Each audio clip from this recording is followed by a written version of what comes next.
예수와 같이 길 가는 것. 샬롬, 사랑하는 영락교회 성도 여러분, 지난밤도 평안한 밤 되셨나요? 오늘은 2023년 2월 8일 수요일 아침입니다. 오늘도 말씀과 기도로 하루를 여는 아침 경건의 시간을 시작하겠습니다. 오늘 하루의 삶도 하나님과 동행하며 말씀으로 인도함 받는 은혜와 평강이 넘치는 귀하고 복된 하루 되시길 우리 주님의 이름으로 축원합니다.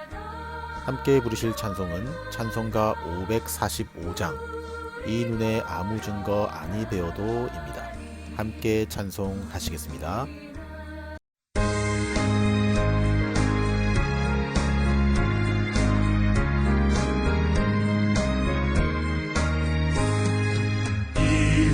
아무 증거 아니 되어도 믿음만을 가지고서 늘 걸으며 이 귀에 아무 소리 아니 들려도 하나님의 약속 위에 서리라.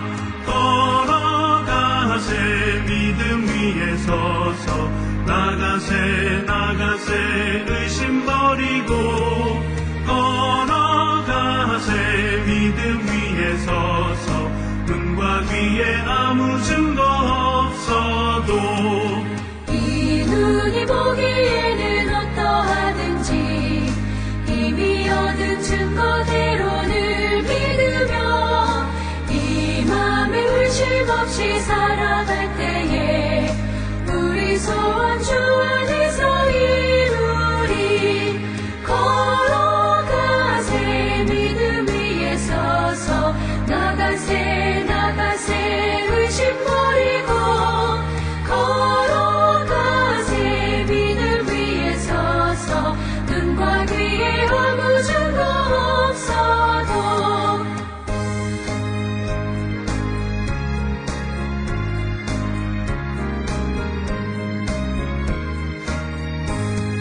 주님의 거룩함을 두고 맹세한 주 하나님 아버지는 참 이쁘다. 그 귀한 모든 약속 믿는 자에게 능치 못할 무슨 일이 있을까. 걸어가세 믿음 위에 서서 나가세 의심 버리고 걸어가세 믿음 위에 서서 눈과 귀에 아무 증거 없어도. 사랑의 주님, 오늘도 저희 삶의 말씀으로 찾아와 주신 은혜를 인하여 감사합니다. 오늘도 주신 귀한 말씀 앞에 섭니다. 허락하신 마태복음의 말씀을 묵상할 때 말씀을 깨닫는 지혜를 주시고 이 말씀을 통해 예수 그리스도의 복음의 진리를 깨달아 말씀 앞에 회개하며 말씀으로 세움받고 그 말씀대로 순종하는 하루가 되도록 인도하여 주시옵소서. 오늘도 저희들의 전 삶의 영역 가운데 당신의 진리의 빛, 생명의 빛을 비추시어 당신이 기뻐하시는 하루가 되도록 인도하여 주시옵소서. 귀하신 우리 구주 예수 그리스도의 이름으로 기도드립니다. 아멘. 오늘 우리에게 주신 묵상 본문을 함께 봉독하겠습니다. 오늘 본문은 마태복음 9장 14절로 26절 말씀입니다. 함께 봉독하겠습니다. 그때 요한의 제자들이 예수께 나와 이르되 우리와 바리새인들은 금식하는데 어찌하여 당신의 제자들은 금식하지 아니하나이까? 예수께서 그들에게 이르시되 혼인집 손님들이 신랑과 함께 있을 동안에 슬퍼할 수 있느냐? 그러나 신랑을 빼앗길 날이 이르리니 그때에는 금식할 것이니라. 생배 조각을 낡은 옷에 붙이는 자가 없나니 이는 기운 것이 그 옷을 당기어 헤어짐이 더하게 됨이요. 새 포도주를 낡은 가죽 부대에 넣지 아니하나니 그렇게 하면 부대가 터져 포도주도 쏟아지고 부대도 버리게 됨이라. 새 포도주는 새 부대에 넣어야 둘이 다 보존되느니라. 18절 예수께서 이 말씀을 하실 때에 한 관리가 와서 절하며 이르되 내 딸이 방금 죽었사오나 오셔서 그 몸에 손을 얹어 주소서. 그리하면 살아나겠나이다 하니 예수께서 일어나 따라가심에 제자들도 가더니 20절 12회 동안이나 혈루증으로 앓는 여자가 예수의 뒤로 와서 그 겉옷가를 만지니 이는 제 마음에 그 겉옷만 만져도 구원을 받겠다 함이라. 예수께서 돌이켜 그를 보시며 이르시되 딸아 안심하라. 내 믿음이 너를 구원하였다 하시니 여자가 그 즉시 구원을 받으니라. 23절 예수께서 그 관리의 집에 가서 피리 부는 자들과 떠드는 무리를 보시고 이르시되 물러가라. 이 소녀가 죽은 것이 아니라 잔다 하시니 그들이 비웃더라. 무리를 내보낸 후에 예수께서 들어가사 소녀의 손을 잡으심에 일어나는지라. 그 소문이 그 온 땅에 퍼지더라. 아멘. 이제 오늘 읽은 묵상 본문을 함께 나누겠습니다. 먼저 오늘 본문의 핵심 줄거리를 요약해 봅시다. 오늘 본문은 한 시간대의 연속 선상에 있는 세 가지 사건에 대해 기록하고 있는 말씀입니다. 14절에서 17절에서는 예수님과 세례 요한의 제자들 간의 금식 논쟁을 기록하고 있습니다. 그들 역시도 서기관과 바리새인들처럼 예수님께서 행하시는 공생의 사역의 본질을 이해하지 못하고 구태의연하고 경직된 종교 제도의 굴레에서 벗어나지 못한 채 예수님을 비난하고 있음을 볼 수 있습니다.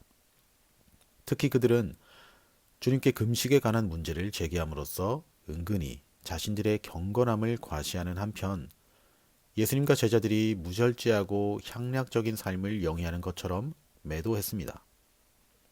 이러한 그들의 비난은 서기관들과 바리새인들의 선동에 의한 것으로서 메시아이자 왕이신 예수 그리스도를 대적하는 일에 있어서 당시의 모든 종교 세력이 연합했음을 보여줍니다.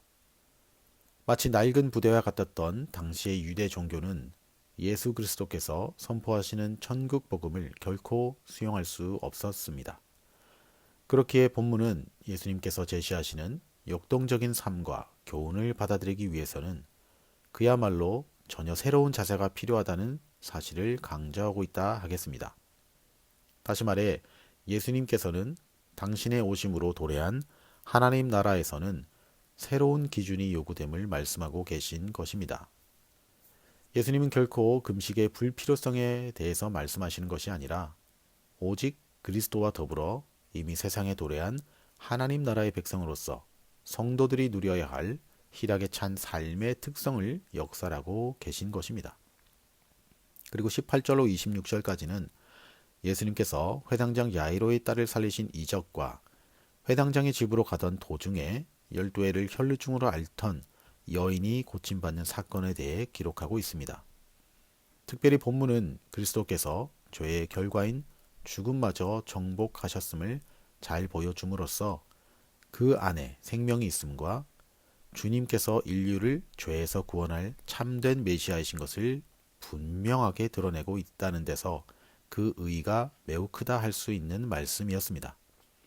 바로 여기까지가 오늘 본문의 핵심 줄거리였습니다. 그럼 오늘 묵상 본문에 나타난 하나님은 어떤 분인지 함께 살펴봅시다. 오늘 제가 만난 하나님은 생명의 주관자 되시는 하나님입니다. 본문 18절은 예수님께서 세례 요한의 제자들에게 당신의 신앙을 그들에게 교훈하실 때 한 사람이 찾아와서 도움을 청하는 내용입니다. 본문에서는 한 관리라고 했는데 누가복음에서 누가는 그가 가버나움에 있는 유대교 회당의 회당장 야이로라고 상세히 밝히고 있습니다. 당시 회당장은 회당의 관리와 질서를 맡은 한 회당의 책임자였습니다. 이런 사람이 예수님을 찾아오고 또 절하고 그를 자기 집으로 모셔가려고 한 것은 당시 정황상 매우 이례적인 일이었을 것입니다. 왜냐하면 예수님은 벌써 유대교 종교 지도자들로부터 신성 모독이라는 죄명으로 낙인 찍힌 상태였기 때문입니다. 그런 자와 교제하거나 관계를 맺는 행위는 율법으로는 엄격히 금하는 죄였습니다. 그럼에도 불구하고 회당장 야이로는 예수님을 초청한 것입니다. 왜냐하면 그의 사랑하는 딸이 죽었고 그 딸을 다시 살리실 분은 예수님밖에 없다는 간절하고 절박한 소망과 믿음 때문이었을 것입니다. 예수가 불치의 중풍병자를 다시 일으켰고 여러 가지 기적과 이적을 일으키는 것을 통해 이 회당장은 어쩌면 예수가 죽은 자도 다시 살릴 수 있을 것이란 확신이 들었기 때문일 것입니다. 아니 어쩌면 그가 예수님을 생명의 주와 그리스도로 인식했기 때문일 것입니다. 사랑하는 성도 여러분, 우리는 주님을 전지전능하신 분이라고 늘 고백합니다. 이렇게 고백한다는 것은 그분이 죽은 자도 다시 살릴 수 있음을 확신해야 한다는 것입니다. 그러나 아이러니하게도 많은 그리스도인들에게 성경의 수많은 기적에 대해 물어보면 선택적으로 믿고 있다는 것을 보게 됩니다. 이건 내 상식에서 믿어져. 그런데 이건 좀 믿기 힘든데 하면서 말입니다. 그런데 그것은 전지전능하신 하나님을 믿는다고 고백하는 자신의 믿음에 대한 모순입니다. 믿고 싶은 것만 믿고 믿을 수 있는 것만 믿는 것은 신앙이 아닌 것입니다. 믿을 수 없는 것을 소망 가운데 믿는 그것이 진짜 신앙인 것입니다.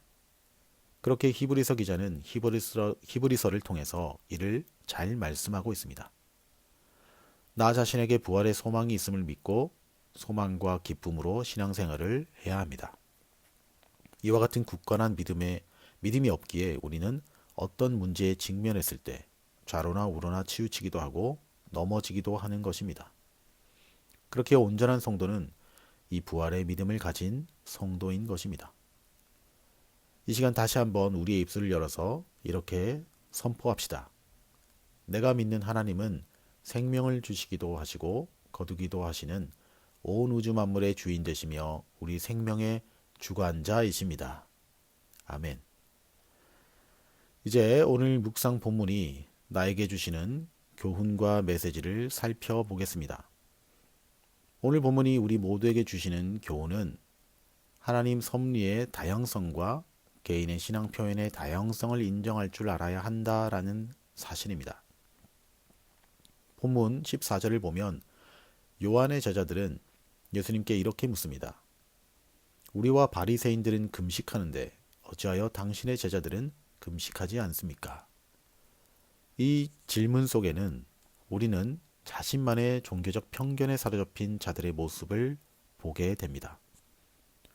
왜 우리 같지 않냐? 왜 나와 같은 신앙생활을 하지 않냐라고 성도를 판단하고 비판하며 바꾸려고 합니다. 특별히 이와 같은 증상은 믿음의 연수가 많거나 기성세대가 우리의 다음 세대를 향해 쏟아질 때가 많습니다. 어떠한 면에서 볼 때 이는 참으로 어리석고 또 무서운 종교적 편견과 독선이 될 수 있습니다. 하나님이 개개인에게 베푸시는 구원의 은혜는 다양합니다. 또한 개인의 신앙 표현도 다양합니다. 때로는 시대에 따라 혹은 세대에 따라서도 다를 수 있습니다. 어떤 성도는 어떤 행위는 금하는 것을 자기 신앙의 기준으로 삼기도 하고 또 어떤 성도는 진리에 어긋나지 않는 한도 내에서 자유함으로 신앙생활을 하기도 합니다. 이와 같은 다양성은 말씀의 진리에 어긋나지 않는다면 인정할 줄 알아야 하며 개인의 가치, 판단이 기준이 될 수 없을 뿐더러 우리 개인이 함부로 판단할 수 있는 영역도 아닌 것입니다.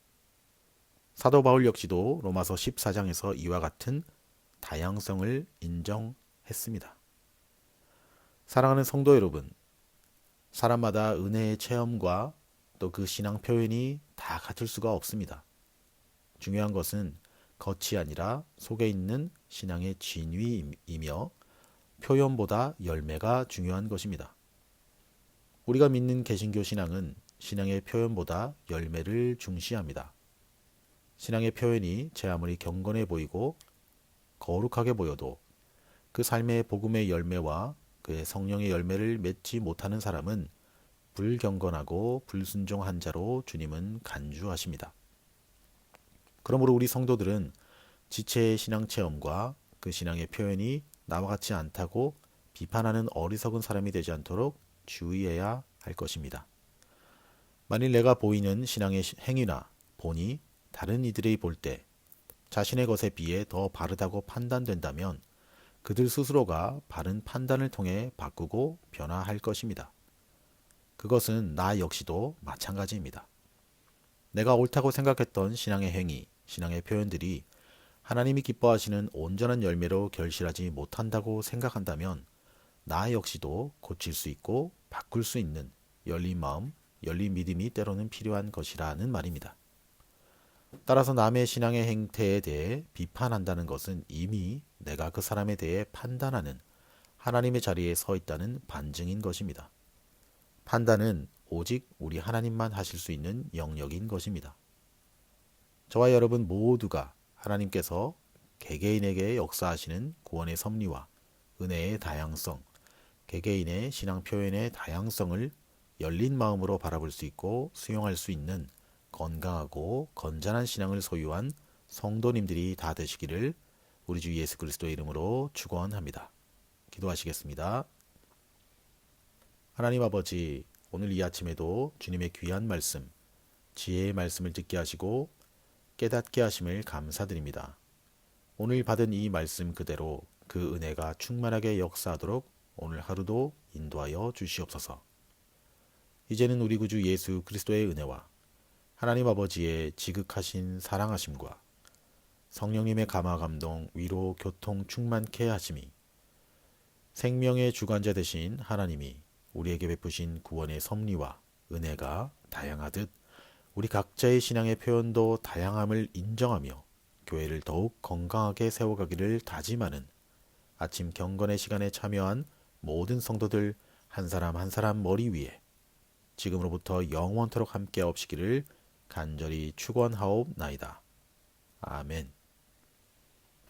자, 이제 찬양이 연주되는 동안 오늘도 몇 가지 기도의 제목을 나누고 함께 기도하기를 원합니다.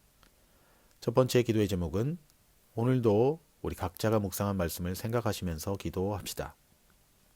특별히 나는 정말로 하나님을 생명의 주관자, 생명의 창조자, 부활의 주님으로 온전히 믿고 있는지 돌아보시고 교회 내에서 혹은 가족, 지인, 친지들에게 내 신앙의 행위, 태도만을 강요한 적은 없는지 돌아보시며 다양성을 인정하고 수용할 수 있는 좀 더 열린 마음을 갖고 신앙생활을 할 수 있도록 기도합시다. 두 번째 기도의 제목은 2023년 우리 영락교회 가운데 주신 세 가지 실천사항인 또 예배의 감격을 회복하는 성도 되게 하시고 말씀의 생수로 날마다 성령 충만케 하시며 날마다 하나님께 기도로 응답받는 성도의 삶이 되게 해달라고 기도합시다. 마지막 기도의 제목은 올 한 해도 변함없이 가족 구성원 모두가 하나님을 경외하는 가족 되게 하시고 겸손과 순종으로 교회와 이웃을 사랑으로 섬기는 성도 되게 하시며 더불어 고국에 계신 우리 부모 형제를 위해 또 선교지의 선교사님들을 위해 우리 모두 이런 기도의 제목을 가지고 또 5분 이상 간절함과 믿음으로 함께 기도하시겠습니다.